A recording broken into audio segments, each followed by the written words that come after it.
la acusación particular de Iván puede informar. Con su venia, señoría. Debería de empezar diciendo, para no marear a los jurados, que había un comentarista en la televisión cuando transmitían los toros que decía, bueno, pues ya lo han visto ustedes.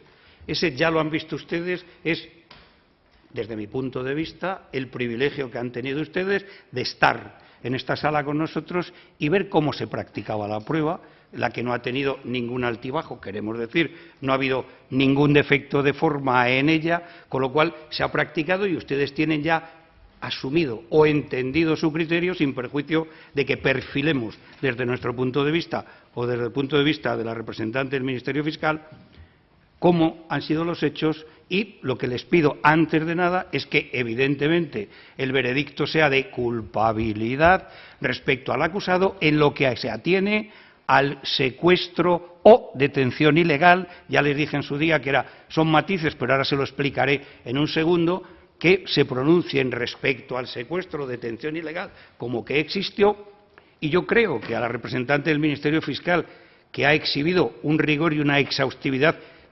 fantástica y sobre todo ha sido muy didáctica para que ustedes puedan llevar a cabo su labor en condiciones, decía que después de ese rigor y esa exhaustividad ha habido momentos que yo podría llamarlos flashes para dar luz en determinados puntos que lleven a su convencimiento que efectivamente el rehén existió y que fue objeto o sujeto de un secuestro o detención ilegal. El que hubo esa detención ilegal o secuestro a mí me parece indudable. ¿Y por qué me parece indudable? Porque el Ministerio Fiscal, que nos ha dado a las acusaciones, por lo menos, absoluta cobertura, en la que solo debemos añadir determinadas cuestiones para que el cuadro quede pintado una vez que empezó la representante del Ministerio Fiscal a dar los primeros plumazos, que han sido muchos y muy buenos. Ya hemos calificado de riguroso y exhaustivo el informe y así lo es. No ha quedado lugar a dudas. Pero yo me tengo que referir única y exclusivamente, y así lo decía en mi escrito de acusación, al momento del secuestro y al rehén. Siempre tenemos por costumbre los abogados hablar de, cuando somos acusaciones, hablar de muchas cosas, cuando hay que hablar cada uno de su libro para no entorpecerse y para enriquecer a los jurados de determinadas cuestiones que, si no han quedado en el aire, sí pueden quedar más clarificadas una vez que nosotros intervenimos. Decía el Ministerio Fiscal, poniendo el dedo en la llaga, respecto al secuestro al rehén, que era creíble, que había que basarse en la credibilidad que había tenido. Desde luego, a mí me parece, como hemos dicho, indudable el que ha existido ese secuestro o detención ilegal. ¿Por qué? Pues porque nos lo ha dicho el instructor del atestado. Aquí yo no les voy a remitir a ustedes, como también hacemos muchas veces y por una costumbre inveterada, que es, miren, acontecimiento 36, no se vuelvan locos.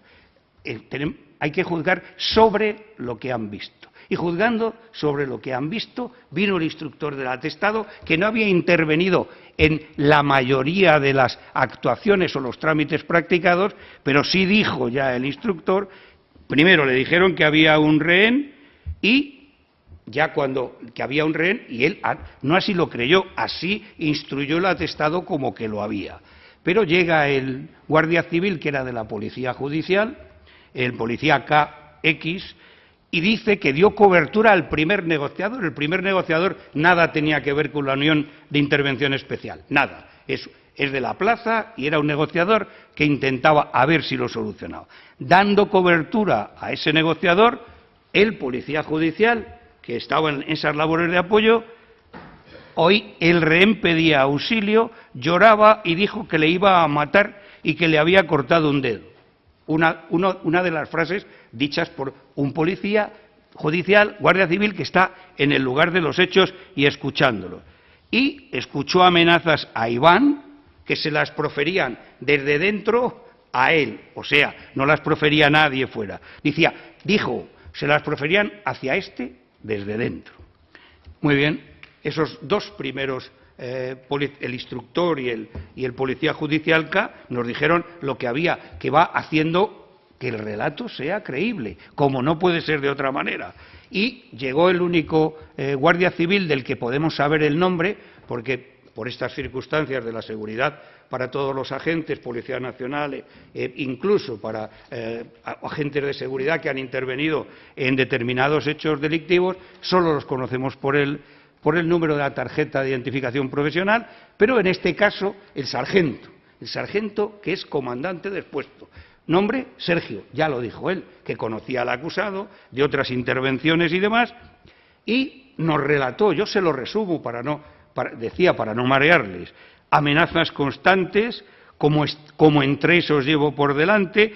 Se oía a otro, dijo Sergio, que pedía socorro y auxilio, y solamente, también eso es indudable, había con el acusado, estaba solo una persona, la otra, probablemente el delirio que padecía, le hizo contar que había otra persona a la que ya esta mañana ha denominado la representante del Ministerio Fiscal como la denominó él en la instrucción. Se oía otro que pedía auxilio y pedía socorro. Oyó Sergio, el sargento, el comandante del puesto, oyó decir al autor del disparo o al acusado que alguno más también caería. Eso lo digo para construir mi acusación, no ya de detención ilegal o secuestro, que podía adherirme al Ministerio Fiscal porque es más grave la acusación de secuestro, pero para construir, decía, las amenazas casi constantes del acusado hacia el rehén. Nadie de las acusaciones ha acusado de amenazas. Esta parte sí, porque existían. No es necesario, ni en una situación de secuestro, ni en una situación de detención ilegal, amenazar al sujeto del secuestro. No es necesario. Es un plus, y ese plus es un delito nuevo, y es un delito grave, porque las amenazas eran graves, y por eso este letrado acusa de amenazas. El que existieran o el jurado pueda apreciarlas o no, dependerá de cuando confeccionemos el formulario a los efectos de que ustedes vayan contestando, el señor presidente inicie ese camino que debe de iniciarlo, porque es de un delito del que esta parte está acusando y que no puede quedar en el limbo, máxime cuando además lo estoy repitiendo en estos momentos. Sí decíamos que el sargento Sergio aclaró muchas de las situaciones, entendió que la situación del rehén era creíble, que existía porque oían las amenazas u oían lo que decía. No es ningún chiste, pero siempre este letrado, cuando empezó a trabajar y antes de empezar a trabajar y antes de hacer la carrera, ¿cómo funcionaba la Guardia Civil? Por parejas. Bueno, pues el señor presidente, es una anécdota naturalmente, decidió que la Guardia Civil declarara por parejas, que iba a ser más ilustrativo, y así fue, salvo una excepción, el sargento Sergio, y cuando entraron los 3 miembros de la Unión Especial de Intervención, que fueron 3 personas los que estaban situados en el pasillo en esa fatídica noche. Pero decía, si además de Sergio nos ilustró al respecto de que había rehén, las amenazas que oía o lo que le decía, entraron 1, 2, 3, 4, 5, 6 guardias civiles que habían intervenido en los hechos, y todos indefectiblemente fueron diciendo, pues sí, le amenazaba. No es un cuento el que le iba a cortar un dedo, porque lo dijeron, y también no quiero apoyarme en ello porque va de suyo. Iván, naturalmente, cuando declaró, dijo lo que le iba a cortar, que le iba a cortar un dedo. Y el planteamiento, una vez que tenemos toda esa prueba y que eso es creíble, solamente quedaría algo que voy a despejarles. ¿Qué ocurre cuando dice, bueno, es que le puso unas bridas en las manos y en las piernas que no le permitía moverse y solo se las aflojaba cuando escribía las notas, porque las notas no las escribió el acusado? Dice, es que no se han encontrado las bridas, ni los casquillos. Dijo el acusado que abrió la puerta y salió por el casquillo. No sé si le encontró o no. Desde luego, quien hizo la inspección ocular y todos los que han intervenido, nadie ha encontrado los casquillos. Y fueron 3 disparos. Y 3 disparos que está probado. ¿Y por qué no aparecieron los casquillos? Pues no lo sabemos. Pero tampoco por eso. La misma razón es para la que no existieron o para la que no pudieron apreciar dónde o si se había usado brida. Y se usaron, primero, porque existe en la causa los testimonios de los guardias civiles dicen que se habían usado, e Iván sostiene que se las pusieron. Cuando dicen, bueno, pues es que en instrucción o durante el procedimiento, pues pudo decir una cosa y pudo decir otra. Vamos a ver, los jurados lo que juzgan es lo que han visto en el juicio, que se pueden apoyar en que les han dicho, tanto por el Ministerio Fiscal como por cualquier compañero, oiga, pero si es que aquí hay una contradicción, no lo sé, porque yo no podré estar nunca como jurado, pero como jurado diría, bueno, pues se contradijo, pero hoy aquí, o en estas sesiones, hemos determinado que tuvieron un rehén, que esto se produjo, que hubo muchos testigos al respecto y que no ya es que sea creíble, sino que ha ocurrido. Por eso el Ministerio Fiscal ahora va de la credibilidad. Y sobre todo, rematamos o concluimos con el hecho del secuestro en lo que dicen los dos negociadores de la Guardia Civil, expertos negociadores ya. Este letrado se ha visto sorprendido después de mucho tiempo de profesión, y cuando uno ha hecho al menos 8 o 9 jurados, la evolución que han tenido tanto las personas que intervienen como los profesionales. Y esa evolución es a mejor. Queremos decir, cuando apreciamos que existe talento, es porque hemos podido apreciar que el talento es el que es y se ha producido por la preparación que tienen los agentes. Esos agentes negociadores también insistieron en que el acusado estaba alterado y todas las, llamémoslo, tropelías que llevó a cabo dentro de la vivienda, pero también apoyaron que existía ese rehén. Y decía, el remate lo ponen los médicos forenses del Instituto de Medicina Legal de Zaragoza, que insistieron, si recuerdan los jurados, cuando le pregunten si es que dijo que el rehén era su baza. Lo dicen por escrito, pero lo han dicho en el juicio para que el jurado lo oiga. Y si el rehén era su baza, repetimos, no sabemos cuándo, como en las cartas, cuándo iba a utilizar la baza, pero en principio era la baza para poder negociar, y que suponemos que lo que no quería el acusado era que asaltaran su casa con, a lo mejor, una finalización mucho peor de la que fue. Pero decíamos, y ya venimos a destacar, dice, mire usted, pues usted como acusador acusa de detención ilegal. Sí, el Ministerio Fiscal, bien apoyado para obtener el tipo del Código Penal, dice secuestro porque condicionó la salida del rehén a la entrega de la metadona. Pues bien, a nosotros como acusación, digo probablemente porque estemos menos acostumbrados, estamos más acostumbrados, o algunos por lo menos, a defender que a acusar, nos pareció que la petición de la entrega de la metadona no era una condición sine qua non, era una de las peticiones que se produce durante la noche y, bueno, de la larga noche, porque eso ya se produce sobre las 6 de la mañana o las 7, y entonces ya, es más, no parece que no era una condición muy importante o irreversible cuando, además de llevarle la metadona, a la hora se entregó ya, probablemente, a esa hora ya, cuando le llevó la metadona, ya estaba, probablemente, cansado de tan larga noche y de no tener un horizonte claro de qué iba a ocurrir. Pero decíamos, para nosotros rebajar el hecho del rehén de secuestro a detención ilegal, lo hacemos porque no estimamos que esa condición sea lo suficientemente firme como para configurar un secuestro, y sí, sin embargo, una detención ilegal. ¿Por qué? Pues porque le tiene, como ustedes todos han podido comprobar de la prueba practicada, y solo por esa tenencia contra su voluntad y por haberle privado de libertad durante el rato o las horas que fuera, se merece una condena como la que pedimos. Este letrado lo pide, esta acusación, por detención ilegal.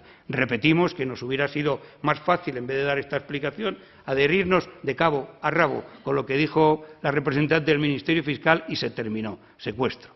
Y decíamos, esa es la diferencia, no nos parece una condición tan importante o una condición sin la cual no se hubieran producido otros hechos posteriores, no nos parece tan importante como para calificarla de secuestro. Por tanto, lo dejábamos en detención ilegal. Pero lo que sí dijimos, se lo hemos dicho antes, y perdonen por la insistencia, que la amenaza, o sea, la situación hasta el comandante de la Unión de Intervención Especial, hasta relató.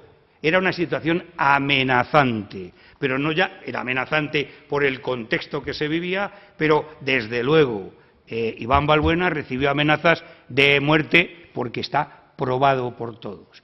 Y decíamos, y ya con eso vamos a terminar para no cansarles, hay dos supuestos que entendemos tratarían de rebajar la actuación del acusado con respecto al secuestro.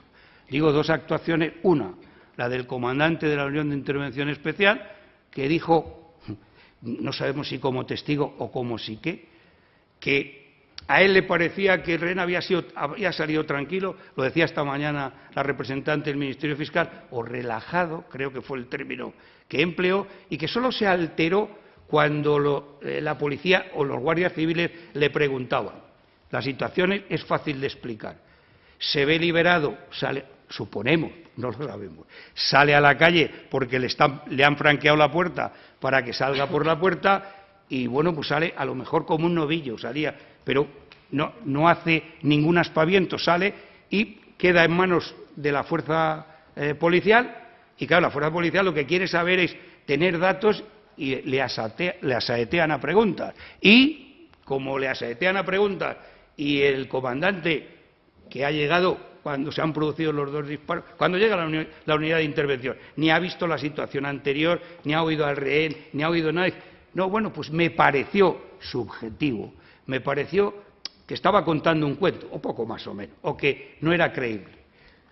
Remitimos al jurado lo que hemos dicho, a lo que ha dicho la representante del Ministerio Fiscal, la contundencia de la prueba, o la importancia de la prueba, respecto a que hubo un secuestro o detención ilegal de Iván Balbuena, creemos que no ofrece duda alguna. El testimonio de ese guardia civil, aunque sea comandante, que vale lo mismo que la de un guardia raso, es una declaración, bueno, pues que dice, a mí no me pareció, o vale, no le pareció a usted, pero usted no ha estado durante los hechos que nos los han relatado el resto de la gente que ha estado en la prueba.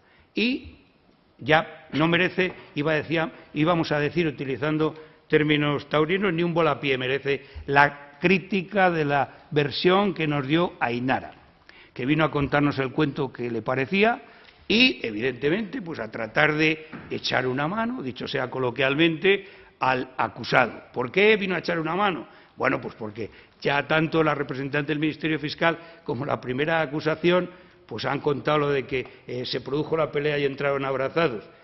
Increíble. Digo increíble, pero cierto porque lo dijo, pero increíble porque nadie nos podemos creer una situación como esas. Y luego, pues me lo contó Iván, pues con lo que contó, Iván no le había contado nada, por lo menos no le había contado lo que contó aquí. Y si se lo contó, ella, por tratar de favorecer al acusado, omitió comentarlo. Decíamos, dos testimonios, el del comandante de la Guardia Civil, que no se puede apreciar como un testimonio de que no hubiera un rehén, de que fuera creíble que había el rehén y de que no había recibido las amenazas o el trato que tuvo dentro de la vivienda, que lo han visto 6 guardias civiles y los 2 negociadores de la Guardia Civil 8, o por lo menos que han escuchado todo lo que había. Decíamos, el testimonio del comandante de la Guardia Civil no puede servir para rebajar la importancia de la prueba y, desde luego, la declaración de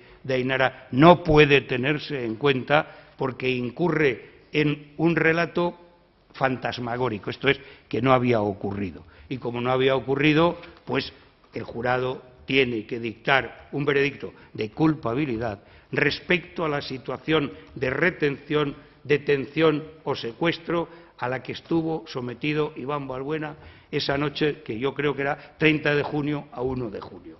Por tanto, dicho sea esto, con todos los respetos, lamentamos haberles cansado en muchas ocasiones con algunas de las cuestiones planteadas, pero dejamos a su magno saber el que decidan. Como decía, yo les he pedido el veredicto de culpabilidad porque creo que la prueba es más que suficiente para sostener una sentencia condenatoria en cuanto a la detención y en cuanto a las amenazas. Nada más, señoría. Muchas gracias, señor letrado.